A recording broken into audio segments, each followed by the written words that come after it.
We're starting, Emily. Hello, everyone. This is But I'll Take a Pinot Grigio podcast. We're talking about Real Housewives of Ultimate Girls Trip 20th edition, but Emily's too busy chopping and calling me bossy to get her head in the game. Whether you like it or not. So are you ready? You got your baklava chomp down? I'm ready. Okay. Look, I've had a little delicious pastry That's that right. I was eating over here. I didn't know we were recording already. It was a sweet treat, so we'll allow it. So this is episode 2, and it is so fun. I enjoy it. I'm enjoying this show. Much better than the OC. Oh, so much better. Yeah. The OC is really starting to be kind of boring. If y'all haven't listened to my Housewives Corner, I'll sum it up here. OC is boring. Atlanta is awesome. And London is weird. So that's the big one. That's the skinny on that. Yeah. Also, I would like to ask you guys to please vote. McBee Dynasty is wrapping up, and Nolan and I are trying to decide which show to take on. And the options are Double Wives of Scandalous Lives, double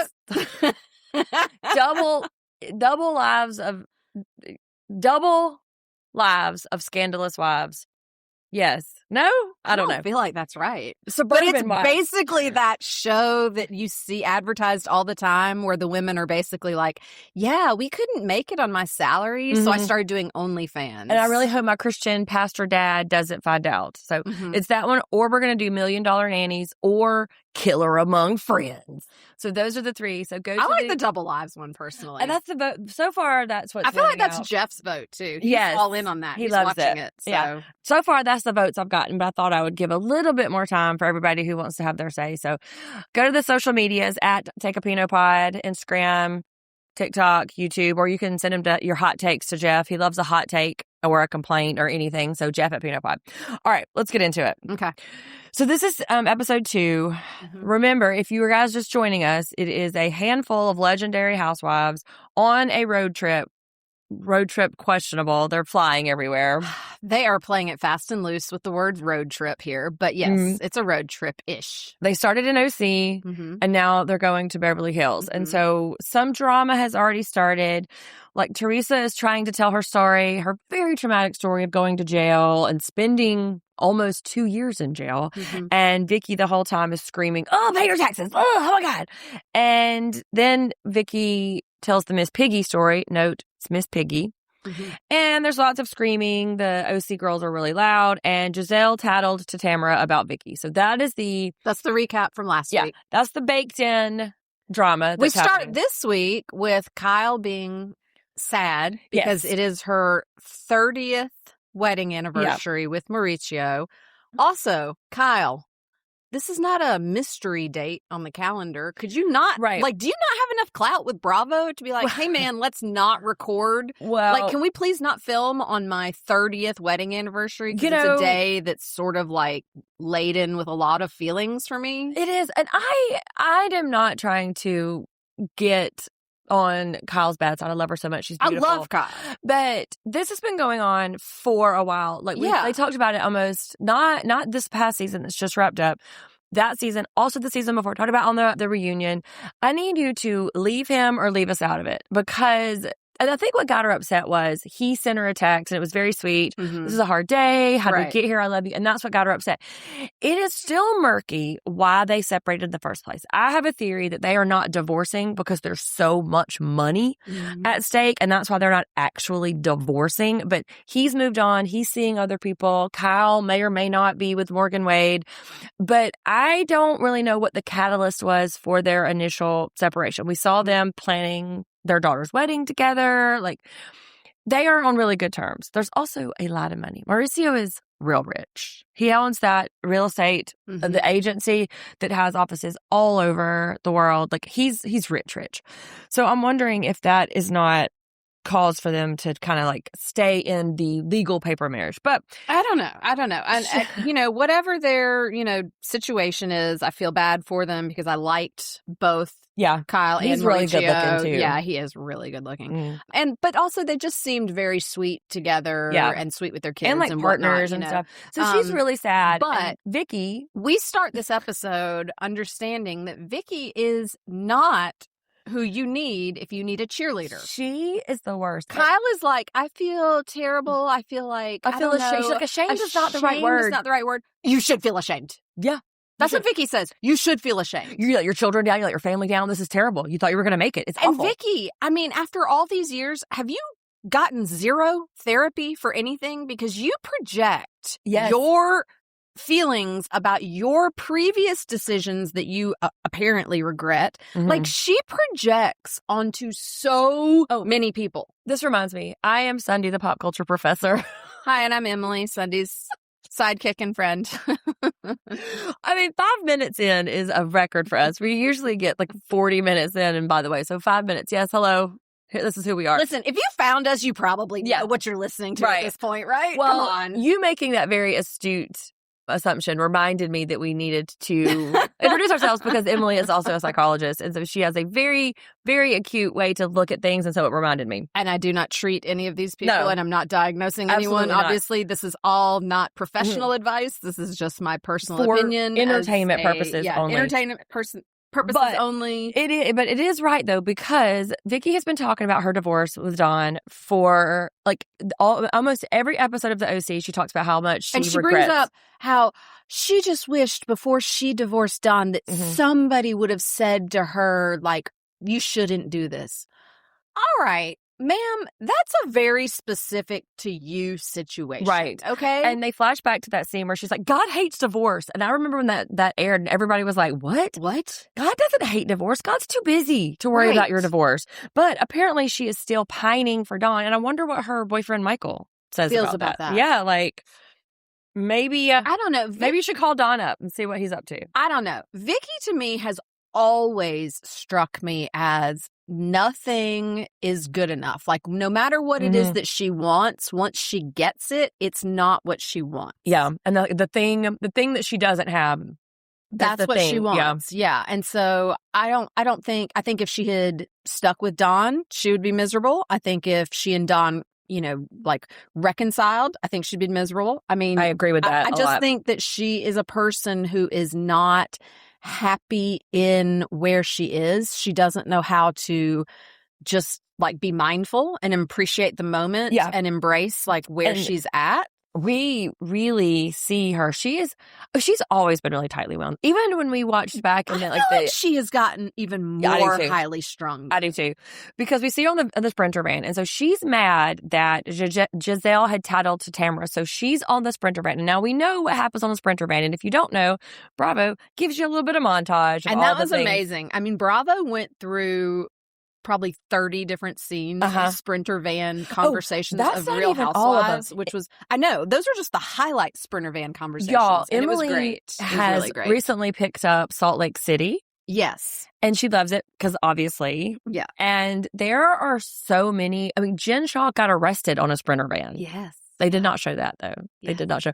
And Lisa Barlow's very famous scene where this is happening and she immediately calls her lawyers and she's like covering the phone. She's like, I don't know what's happening. You got to get me out of here. Like, I need you to call somebody. She's so worried about like her part in this. It's great. Also, Lisa Barlow fan. Yes. Recent. Well, okay, so with watching this Ultimate Girls Trip, I realized I never watched Housewives of Salt Lake, so I'm really unfamiliar with Lisa Barlow. Yeah. I did watch a couple seasons of Atlanta, but I don't know Portia as well as I feel like I should, and I never watched Potomac, so I don't know Gizelle. Mm-hmm. So I was like, okay, let me just pick like a season or two of each of these and go back and watch it. So this week, I started watching Salt Lake Housewives Season 2. And man, it's good. It delivers. It's good. It delivers. It is so good. And I can't believe I didn't watch it in real time. Salt Lake and Atlanta are my favorites too. So, Vicki's really kind of pouting, like click, click, click on her computer. And I have so much work to get done over the next 2 hours. Yeah, I've got to do it. And I've got a big quote. And we get it. Because riding along in your limo van drinking champagne is definitely when you should plan to do your very important business. Yeah. Well, we get it, Vicki. What? You work. We get it. That is that's her major personality point. But so Gizelle pipes up and she's like, listen, man. No, this feels fabricated to me at this point. And this feels, Vicki, if you are genuinely making so much money with this insurance business that it has to consume all of your time, then you should have people on staff where you can say, hi, I'm taking, a couple of days. Because also, let's think back to when we looked up the salaries for In the City and Summer House, okay? These people are easily making, Vicki is a veteran of Bravo. And she's on 2 shows. She is easily making, I would say, lowball estimate, $20,000 per episode. Yeah, for sure. And she's on this one and the OC. So these 2 shows are airing at the same time. So she does have a fair amount of pull. But what is happening is that, number one, she's created this persona. Number 2, she's doing that thing where it's like, oh, I'm so mad, but please nobody ask me about it. Yeah. Right? Yeah. And so Lisa Barlow, and this is a thing too that people say about Gizelle, and I had never thought of it till I heard it on one of my other podcasts, but Danny Pellegrino, Everything Iconic is what I listen to, that Gizelle is a producer. Not really, but she acts as a producer. So everything she is doing is trying to direct the moment in a way. So she does this as a way to engage Vicki, to make this scene the best it can be, right? To maximize the Sprinter moment. And so Lisa Barlow went back. All right, I can see that. Told Gizelle that Vicki was talking about, I need to put her in a box. I got to keep her at arm's length. I see who she is. Like, no need to do all this. And so Gizelle confronts her. And Vicki does this thing where you're obviously upset. They're obviously trying to pull it out of you. No, never mind. You guys just fight. I'm too busy. I'm going to stay working. You guys fight. That's not a housewife move. And you're a veteran. You're the absolute OG. You know that's not cool. Yeah, you can't do that. Also, let's talk about this in the box thing, because this comes up on a lot of different episodes. Heather used it. Yeah. Maybe this is me. Maybe this is my neurodivergence here speaking out, but I am honestly confused as to why this is such a slam. Right. Like, the women who hear that they have been put in a box, you know, whatever, are like, yeah, like they're saying something terrible about him.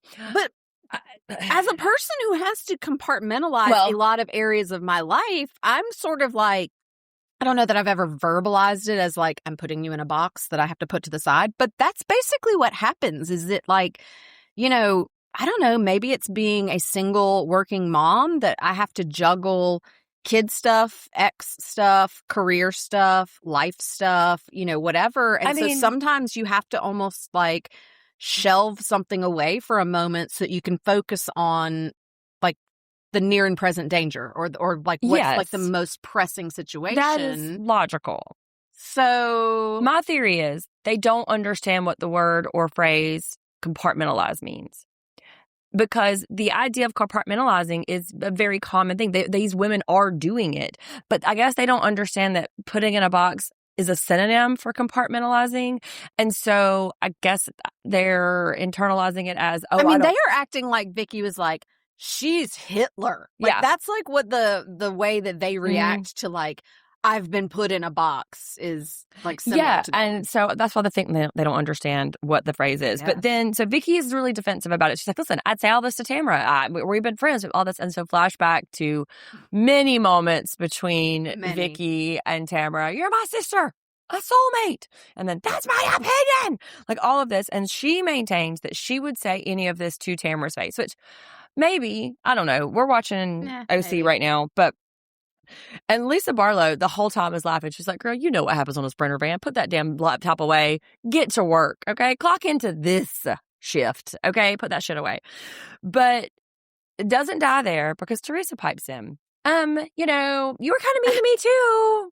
Oh, Teresa. And she says this. Bless it. Talking about Danny Pellegrino, he says that Teresa talks in cursive. And that she's a really slow, sort of like looping thing. Not slow as in like touch, as to say, but she just takes longer to process, which she says. And so that stuff yesterday that Vicki said about, oh my God, Teresa looks the most different. It took her all the way until the next morning to be like, damn, I think that was shitty. I think I'm offended by that. And just pay your taxes. She's like, oh, wait. And this is what I'm mad about this too, because Teresa hardly ever talks about that. She is a very sort of like Italian, like Jersey kind of like, oh, that happened. It's a thing. We're never going to speak on it. She does not open up about it. And so Vicki robbed us. Yeah. Teresa was about to speak on that moment, give us some insight, and her shutting her down. I was like, wait, let her say, because that's probably it. That's probably all we're going to hear now. Yeah. And I was like, damn. But then we're riding by, Vicky's like, in the heat of this conversation, oh, look at that clothing boutique right there. Girl, what are you doing? I mean, that was one of the more unhinged things that I've ever seen. So, yeah, they're like in this Sprinter van. They're going back and forth about how Vicki is so mean and all the things that she says. And she's like, oh, this is a cute boutique, you guys. They sell Gucci and very other high stuff. end. Very high end. Pointing out the window.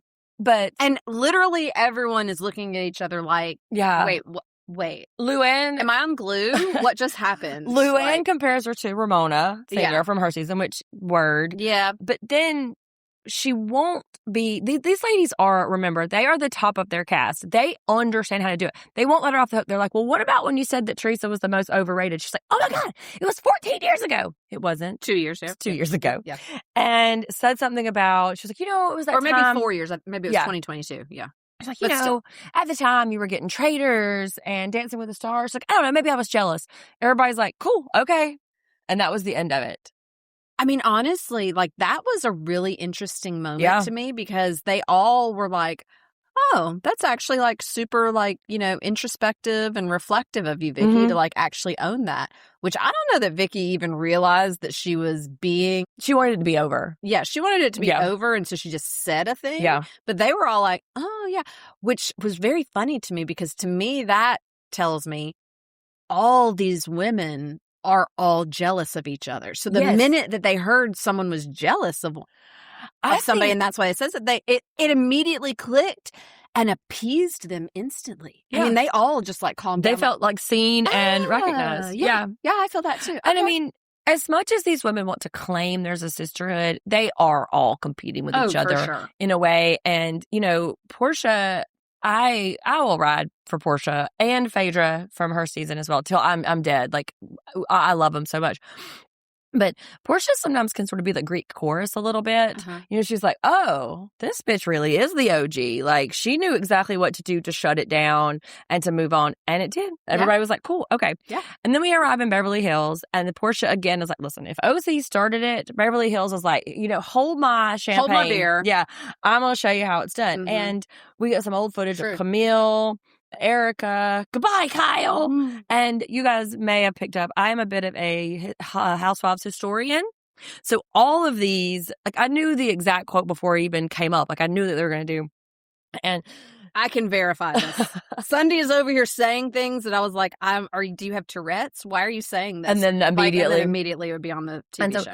They're going to stay at the Beverly Hilton, as we know, Kathy Hilton, the hotel. And everyone is so in awe of Kathy. If you guys watch Beverly Hills, you know that Kathy can be a polarizing figure. Who's Hunky Dory?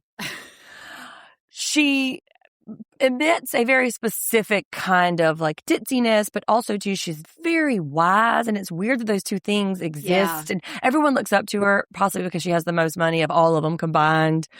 And so it's this weird, it's this weird, like, she's a weirdo and she's only like half there, but they all really want to be her. They all really want to like have her like them. And so I hope we see Kathy. Oh, that would be good. Yeah, I mean, she's been on the last few seasons. Hopefully she'll be at Kyle's white party. Which is going to be next time, so yeah.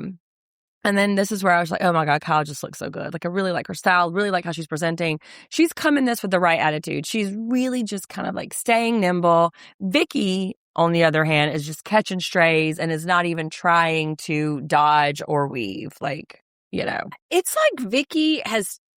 Like, she saw what she looked like on, like, the first couple of seasons of, Real Housewives of OC. And then she was like, hold on, let me dial that up, like, by 100. That's exactly is how it feels. So, I mean, we've always expected Vicki to be shrill and a little high-strung, little crazy eyes, But it used to at least take a few things before we got there with Vicki. Now I feel like it's her immediate reaction to everything. And like, what do you think is happening? Is it because she's out of her element? I mean, because she is kind of that way on the OC too, but at least those people, she's familiar with those people. And so I think her guard is down just a smidge. Is it because she's in this like new crowd? Like, what is it that's happening? Because her voice just stays at the top octave. She's shouting. It stays like super loud, super shrill. And she is on edge 100% of the time. Yeah. We never see her. It's like her shoulders never come down from her ears. Yes. You and know? she is just, I mean, like her fists are clenched the whole time. And like we go forward to the pajama party, the Hollywood glam, which it's a pajama party, which they're all sitting in front of their glam, getting full hair and makeup done, which fine. Yeah. Like we have a makeup artist come to do our makeup for a pajama party, of course. But yeah, these women know what's up. Okay. Sure. Okay. Yeah. We meet Luann's German boyfriend who doesn't understand what reality TV is because he asked to see her vagina and her titties. And she was like, there's a lot of producers here right now. Like there's like 19 cameramen right here in the room. Camera swings around and one guy in little glasses and his scruff beard was like, hey. Like, yeah, they're all like, please don't show your vagina. Exactly. Yes, nobody wants to see their vagina. We don't want to have to record that with the video camera. And they're having fun. Like Portia and Kyle have a moment. Apparently, Portia's titties are called Coco and Chanel, and Kyle's are like little cuties or whatever. Like it's fun. Yeah. Until apparently Vicki gets mad that Luann took a bite of a kebab and put it on a plate, which seems like a nothing burger, right? Like it's fine. Who cares? Well, it was also an empty plate. I'm not sure how Vicki like claims that was her plate, but it was an empty plate other than the kebab. When the scene Luann bit off of first started, I thought she was suggesting that Luann had bitten it, chewed it up, and spit it out. That is not what happened. She took a dainty bite, put it on an empty plate, and Vicki's like, her gag reflex. She also gets some flashbacks with Vicki's gag reflex. In her defense, I also have a very sensitive gag reflex. When I hear it, I can't talk about it. But if I took a bite off of something and set it on a plate, is that going to like set you off on like, oh my God, okay. Like, yeah, I mean, she acted as though like Leanne was chewing and then spit it out. And I'll hand it to Luann too, where she can really kind of fight in a really cool way because she's like, listen, I need to loosen up a little bit. I think maybe you might be a little high strung. Yeah, you might need some D. And and then Luann says, are the orgasms really that good? Whenever Vicki mentions that she has a longtime boyfriend. That's shots fired right there. She says it in a very playful tone, but that's hardcore, right? Yeah. And Portia says, bet if we filled that clipboard out, she'd be having a better time. She'd be loosening up. This is the funniest part of the pajama party to me is that they all go, let's talk dirty to Vicki. And they're like, and Kyle's like, we want to buy a life insurance policy. Give me a quote. Here's my birthday. And they're like dancing really sexy. Here's my date of birth and my weight. Yeah. You know, like. Did it seem like Vicki was having a good time with that? No, that did not. To me, so if I had been in Vicki's position and I had been the one that was kind of like, and then they were like, oh, to me, that would have broken me. Like, I would have been like, okay, you're right. That's funny. Sorry. Like, okay, whatever. Let me chill out. You're right. I've been a little too intense. Teresa thinks it's hilarious. She is like cracking up. Vicki does not understand the joke. No, she doesn't get the joke. Just say help me. Yes. I'm just say help me. You'll have fun. Leave me alone. Yeah. Don't tell me what to do. And it's like, dude, like I have to say, I do love Luann so much. Okay. She's cool. Her like slurs towards people or whatever are so like they can be so understated. She's sometimes, a sniper. You know? Yeah. So like I guess she spilled some champagne on Vicki's pajamas or whatever, and Vicki's like freaking out about like the pants leg or whatever, and Luann's like, "It's synthetic; it'll dry fast." Yeah, I'm like, "Oh, burn!" Yeah, that's a read. She's like pointing out that those are not silk pajamas; that's a synthetic right there. It'll dry fast. It'll dry fast, and just relax where you are. Don't tell me what to do. Yeah. I mean, it's not great to tell somebody to relax, but like we're at a pajama party. Yeah. Like, just let's exhale a little bit. I don't know how Vicki's going to make it through these 9 episodes, to tell you the truth. She is so high-strung and so ready to, like, pounce and it's on anyone. It's shaping up kind of like they're ganging up on her, which they're not. They're all having fun on one plane, and she's on a different plane, so it can be perceived that she's being ganged up on, and nobody likes that. But I will tell you, as a person who sometimes gets like teased as part of the fun. Jeff, I think she's talking to us. You have to lean into it because the madder you get, the funnier it gets. Right. Right. And so like Vicki getting just red face, her neck's getting red, and like her synthetic pajamas are just like shaking. Vicki, just lean into it. Right. And I'm wondering how these next like 6 or 7 episodes are going to go because, girl. Also, Portia teaches the women how to give a whiff. I did not know that was a dance move. I'm not going to lie. Maybe it's a girl on girl thing because I understood it immediately. I'm not trying to be crass. I'm not trying to be graphic about it. But yeah, it does feel like a thing that, and I just watched the Real Housewives of Atlanta reunion, and like Portia talked a lot about her relationship with Sway, which is a woman. Yeah. And I think this might be sort of a function of that relationship. She's very in love. She's very, very happy. I love that. I do too. And everybody was really supportive about it. But the idea that she's got one leg propped up on the back of the couch, just like moving them hips about give a whiff. And everybody's like, oh, what do you mean a whiff? And I'm just like, I see you, girl. Kyle does the splits per usual. Yeah. And at least she didn't have a ponytail, so she couldn't whip her ponytail around. Sometimes that ponytail be whipping around. Teresa's wearing a beautiful negligee. Yeah. I think her outfit was my favorite. Like, it was really pretty. And sometimes her style can be kind of Jersey. Remember we saw her hair from her wedding? Mm-hmm. Yeah. Luann's giving it's giving cheap, but it was. She gave everybody a whiff. She was standing on the table, just giving everybody a whiff. So which we know her boyfriend asked her if she was wearing panties, and she wouldn't answer him. He should have just hung around. She just kept him on FaceTime, which she couldn't figure out FaceTime at first. Which you forget that these women are of a certain age, not of a certain age like us. Like Emily and I are solidly young and beautiful, obviously, but these women are for real. Like Vicki's in her 60s. So. But then this is where they were all talking dirty to her, which was hilarious. And Lisa in her confessional, everybody's having a really good time. And Lisa gets really emotional in her confessional. I know. It made me sort of like sad for her a little, because the producer asked, like, why are you emotional? And she's like, because this is what I want on my episodes. And like, I feel like it always turns into drama. Well, she said it always happens at my expense. So, but then... Then the fucking editors put in a montage of her just being a real dick to everybody. Like, oh my God, were those my Saint Laurent sunglasses? Like, oh, I have a different life than everybody. So I like Lisa. I want you to keep watching. You and I can have continued conversations.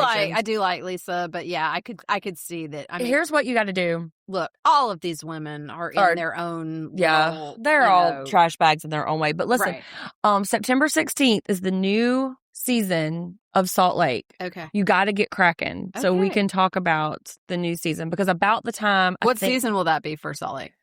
6? Oh, I don't know if I can get caught up by them. You may have to skip around a little bit. I was just going to watch 2 just to kind of get some background, and then intel, basically. You can skip around. You have to watch it. You have to watch the season where Jen Shaw gets in trouble. Like that's season 2.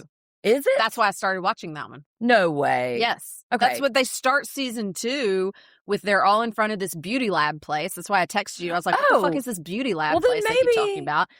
And she's on the phone, and then she's like, you guys, I have to go. And then the FBI shows up. Wow, that's season 2? Yeah. Man. Yeah. I don't think she gets arrested until like, because they were like, flashback to like 3 months ago. And so they're going through all their lives and all the footage. So we're on season 7. Season 7 so starts I think it's September. Like the end of season 2 or possibly the beginning of 3 where they actually arrest her. I did not realize it in the fall. So so get cracking. It's interesting. But Portia sort of talks a little bit about when she started Housewives. She was an actual traditional housewife. We get these flashbacks of her talking about, Cordell would never want me to go to a strip club. Like, oh, I'm Cordell's he little Barbie. me like I'm his Barbie. Yeah. And, she gives this very sweet, because Portia knows how to housewife, okay? Yeah. She gives this very poignant speech about, I watched you guys before I was ever a housewife, I watched you guys, like you, and Lisa, not you. Because it wasn't on then. That in her defense, that's what's funny about it. And she's like really humbled that she gets to do this thing. So like Portia knows how to play to the room, right? Like she understands it. Okay, so now we're on day 3, and Portia's mom, she's like, man, I've only been gone 3 days. Feels like I've been gone 2 freaking weeks. Yeah. And where are we going today? We're going to the Ugly Leather Pants luncheon with Sutton. Sutton is by far Uh-oh, somebody must be here. Someone's home. Someone's home from golfing. That's right. Sutton is one of my very favorite housewives. And I said this to Emily, that if all the housewives, she gives Sutton. You know, Sutton's from Georgia. She's from Augusta. She is very intentional about how she presents herself and how she wants to entertain, how she wants to interact with people. Her nervous stem when she gets unnerved or is to like use her jade roller on her face. She's got like this full service luncheon in which they are 6 or 7 waiters coming out, putting them down, and everybody's like, where am I? Like, what the fuck? I have no notes. I know. I mean, beautiful. Whole thing. She busted out the Spode woodland china. I don't know what that is. I fully support that. She had the chinoiserie, like, you know, kind of chairs and dining room style. I fully support that. Like, I'm all here for it. Yeah. Sutton, we are like, you know, just Emily, separated by millions and millions of dollars. That's right. We're the same person. Because her alimony per month is like mine and Emily's salary together, our yearly salary put together. Yeah. Also, so it must be nice. Don't I have some chinoiserie something in my house? The person who lived there before? There's something on your wallpaper. Mm-hmm. There we go. There's a chinoiserie. There we go. That was before my time. I inherited that wallpaper. And of course, Emily was like, oh my God, Sonny, I love this so much. And I was like, oh, I love it.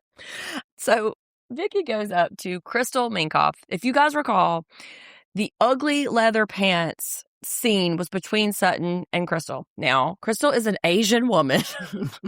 Vicki goes up to Crystal thinking she's Sutton. In her confessional, she's like, it's so nice for Sutton to do this for me. It's so wonderful. And the producer's like, that's not Sutton. What's wrong with Vicki? How do you not identify who your hostess is? Like, or watch a few episodes of every season. Right. You and I aren't even on this trip. Right. And you needed to watch, you felt compelled to watch a couple just to get to know. Exactly. Vicki's too busy selling insurance. She don't got time. Apparently, yeah. And then, you know, everybody's just like, oh my God, this is fancy as fuck. And I've been to a few things with Emily. I'm like, oh, this is fancy as fuck. Luann is talking about how at the party the other night that Vicki was really sharing her story about how Slade called her Porky Pig. Not Porky Pig, you dick. Miss Piggy. Wait, but my favorite part about Vicki getting upset about this is she was like, I mean, I was compared to a Muppet, not a real pig. Ma'am. Flash. Ma'am. Porky Pig is an actual cartoon, not a real pig. At least you could touch the Muppet. You can, right. Porky Pig is an animated drawing. I said animated. Mm-hmm. Animated is the word you're looking for there? Right. Yeah, mm-hmm. A cartoon. Okay, Vicki, like, wow. Okay. What's wrong with her? I don't know. TBD. But that was funny. Porky Pig. Oh, Luann. And they talk a little bit about how Shannon kissed Giselle's man on Love Hotel. And I watched about 30 seconds of this show. It was very uncompelling. These women are having a hard time envisioning that, like, someone interested in Gizelle then made out with Shannon. I'm sorry. I mean, you're not wrong. Is that mean? No. Is that mean of me to say? No. But, like, but there was a handful of men. Shannon is. Well, I think the implication is that Shannon was like throwing her Spanx at him. I think that is what Gizelle was like trying to like imply. And then, Kyle was like, Gizelle is beautiful and looks much, I think, more youthful than she is. I think Gizelle is closer to our age. I mean, like, she's like, I don't know. It's like she just gives a totally different vibe to me than Shannon. Like, yeah. I mean, Shannon Reed's is like, I know slapstick, like, falls down. I'm kind of an old lady because I have to have a cane sometimes. Like, she's got some issue with her, like, knee or something. Remember? Like, what is her deal? Ma'am, like, I just said that Gizelle Bryant is our age. She's 55. Thanks. Yeah. Thanks for aging us up. Well, Cynthia. no, she's really just so young that. looking. Really didn't you think whenever I said, because when I said that Portia Williams is 45, Emily was like, fuck off. Yeah. Portia Williams looks like she's 25. Yeah, she does look good. But of course, Anyway, I don't know. They're aging different than I found that very interesting that, like, someone who was interested in Gizelle then made out with Shannon. Agreed. Like, Shannon gives a real he wasn't the one, Gizelle. grandmother vibe. Yeah. Sorry, Shannon. And no offense, I know you're a great Oh, well, lover, I'm a lovey. You're a lovey. Okay. Yes, right. And I started really early, too. Yeah. But then this is where Kyle, ever the good sport, also understanding how to keep it moving, was like, hey, Gizelle, is that when you said you wanted to fuck Mauricio? But really, she said that she wanted to get horizontal with Mauricio. And so there's a few flashbacks. I don't remember why. Which really, who doesn't? Mauricio he is a really good looking man. Handsome man. He is charming. Like, I mean, I could see, like, I don't remember being, like, interested. But why he was on Potomac. This is where I have to say, though, Gizelle is a girl's girl. Yeah. Because everything she said may have been that, like, I mean, I wouldn't mind spending some quality time horizontally, but he's married. And then, like, to her castmates who were trying to flirt with him, they were like, okay, but he's off limits. He's married to Kyle. She was like, get on, Mauricio. Yeah. These folks are going to eat you alive. Keep going. So, I mean, I don't know. Like, if I'm Kyle, I am not offended by somebody saying that my husband or partner or whatever is hot, or like by anybody saying, like, damn, I think horizontal with them. Particularly if they then say, but I didn't, and she also he's taken. Texted her, too. Yeah. Gizelle says that she also texted Kyle immediately. Was like, hey, man, I just saw Mauricio. You to know that we saw him, like, whatever, you know. So, but she's a good sport. Even in her confessional, she was like, listen, did I think that she called me immediately when she saw him? Yes. And she, knew he was married? Yes. Do I think she might roll around with him horizontally? Who knows? Which is a little shady, but... That was a little shady because I feel like, I feel like Gizelle was actually being, like I said, a girl's girl. Like, she was really being stand up about it, and Kyle was kind of being like, I mean, maybe she would. Well, but also maybe she would at this point, Kyle. Y'all have not been together now for several years. Yeah. I mean, you on paper you're married, but... Yes, because that's a lot of agency money they got to divvy up. But Teresa doesn't understand what horizontal time means. Is it 69? I mean, she was like, okay, so vertical is up and down. So 69? Sure, Teresa. Is she that dumb? Yeah. Okay. Right. That's what he meant by she, like, talks and thinks in cursive. Like, it's very much, like, they're very famously, she doesn't say ingredients, right? She's like, ingredients is. And then she calls her daughters. Like, she has 4 daughters.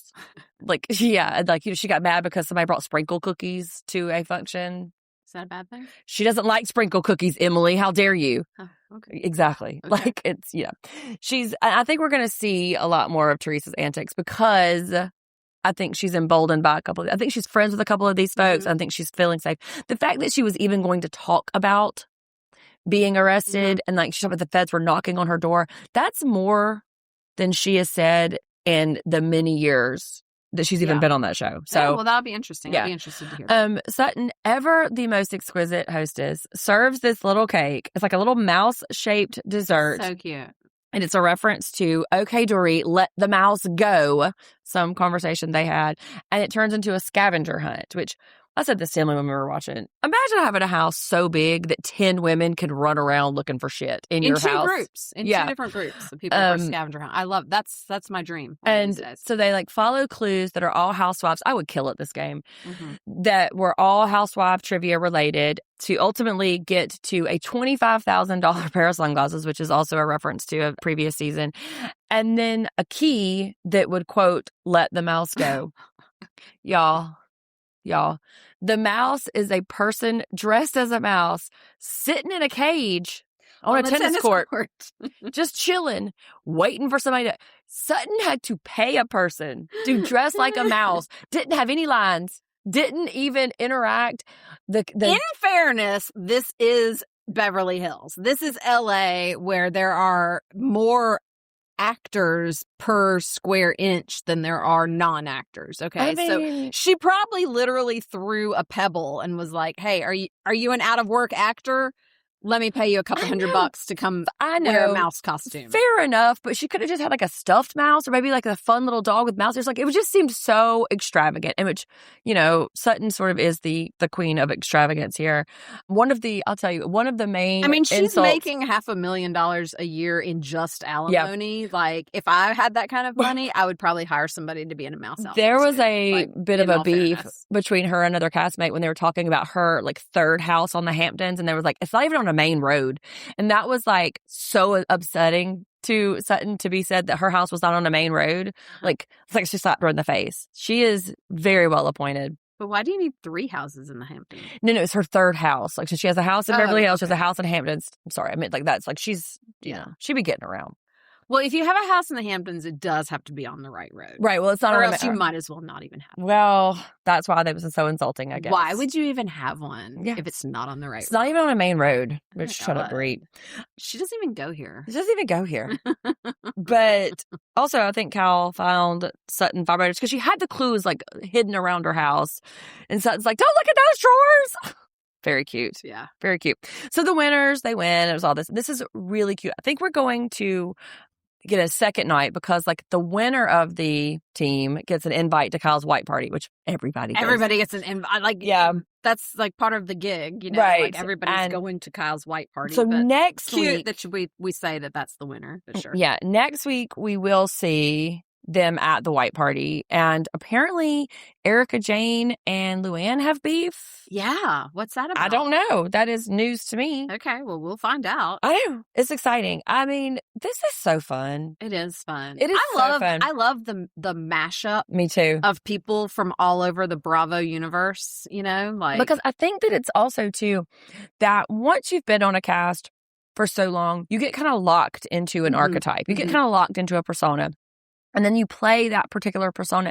And maybe that's what's so disorienting to Vicki is that her particular persona or her particular She's type. She's definitely like the bully shrieker of the OC. Yeah, and it's not landing on these ladies. Right. Like it's not, you know, they're not cowed by her at all. Right.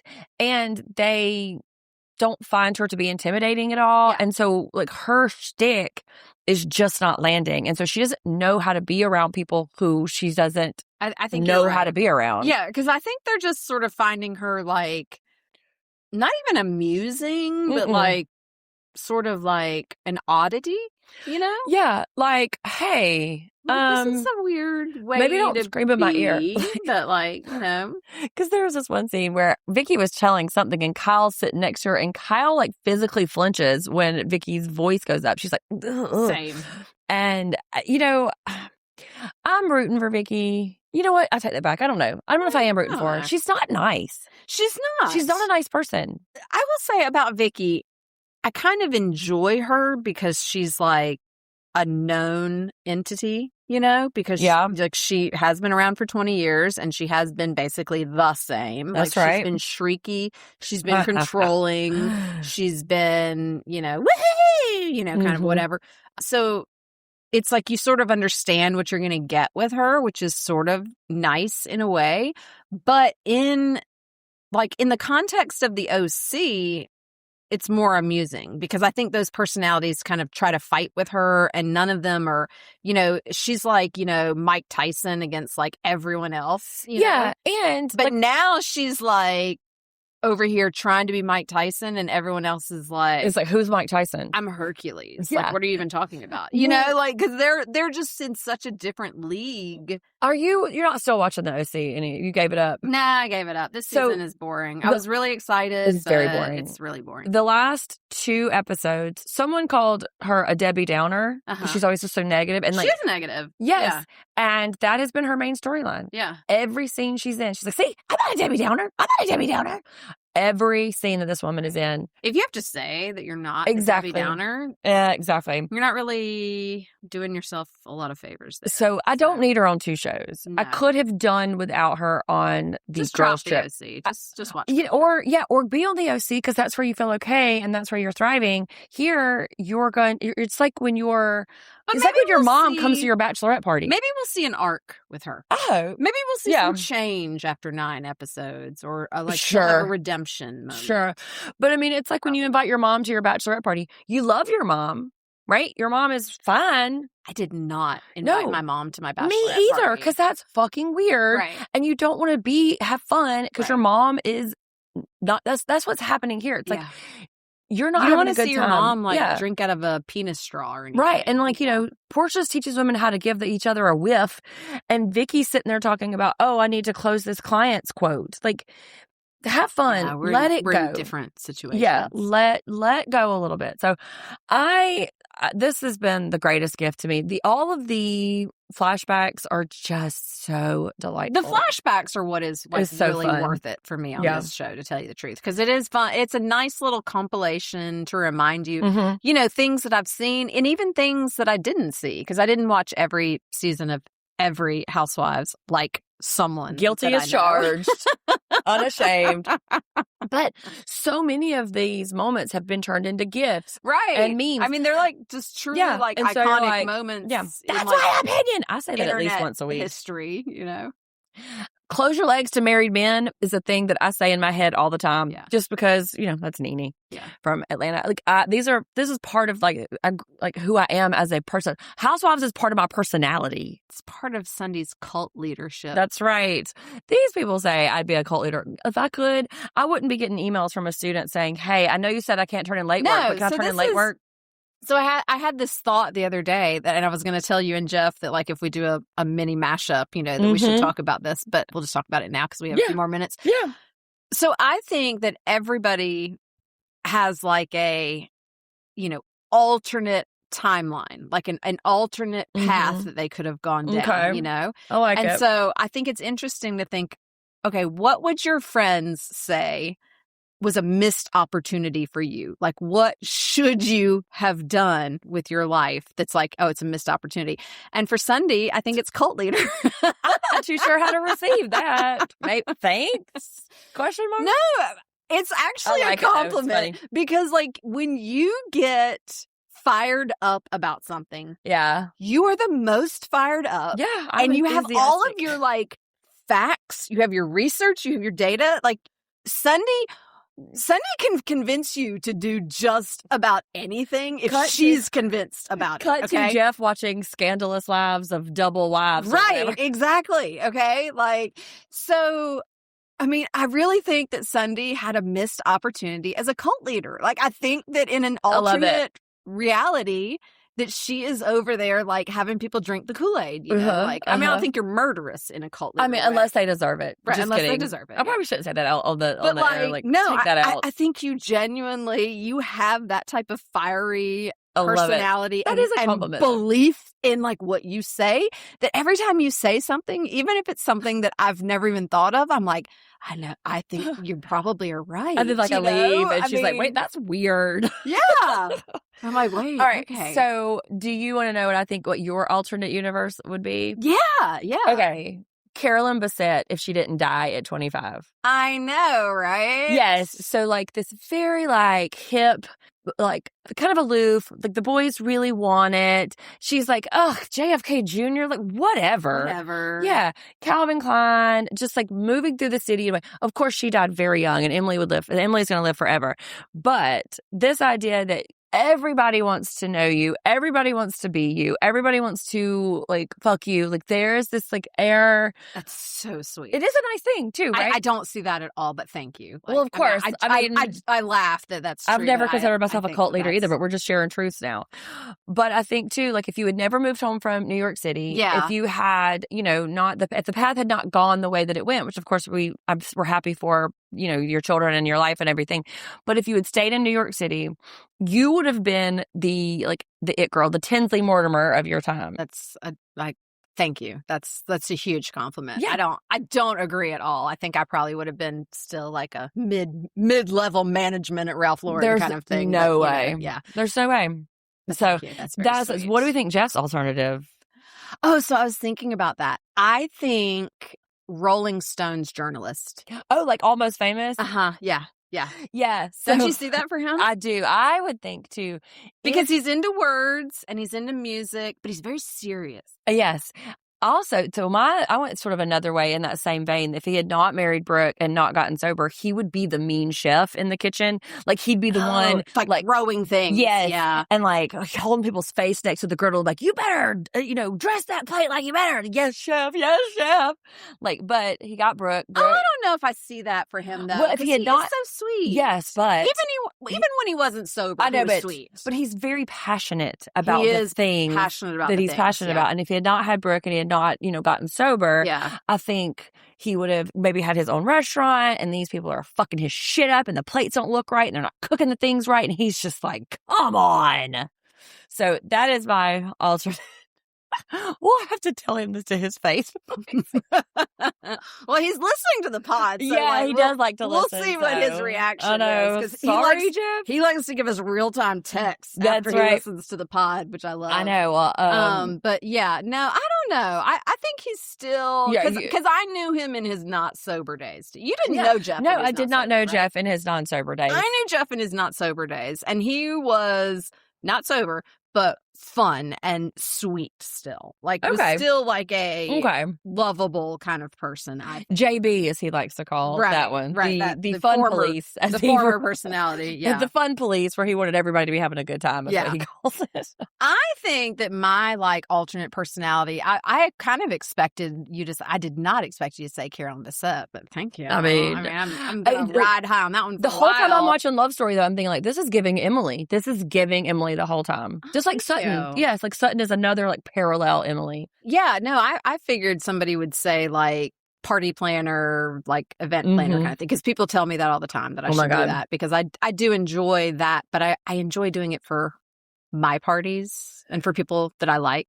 I don't know that I would like it. Yeah, you don't want the input. I don't know that I would like it for, like, having to do it as a job. Well, also, too, so somebody hired you and they're like, listen, I really want it to be like a mixture of zoo and disco, and I want you to play this music. And like, he's like, this is the gaudiest. I'd have a hard time with that. Yeah, exactly. Like, you want it to be I'd have a hard time if somebody hired me to do something that I thought was in bad somebody taste. else is here. Emily has who knows, an alarm system, two black dogs, 2 8-pound dogs.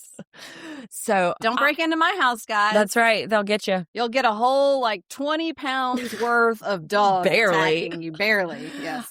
I am really happy that we decided to do this because this is fun. This show is really fun. The OC was kind of a drag. The In the City was kind of a drag too. It really was. So our third pick was really, fun. I'm still not loving this as much as I love Ladies of London. Bravo. R.I.P. Bravo. You know, whenever I'm making a mistake, because Ladies of London was a mess. You know, Margot has come out and said it wasn't me. Y'all are dicks. Stop saying it was me. It wasn't me. Whatever, Margot. It was definitely you. I think it was Margot. It was definitely her. Yeah, for sure. It was her. I blame her for everything. I know. Fucking Margot. No. But you guys weigh in. It's probably going to be Suburban Lives. No, it's Scandalous Lives.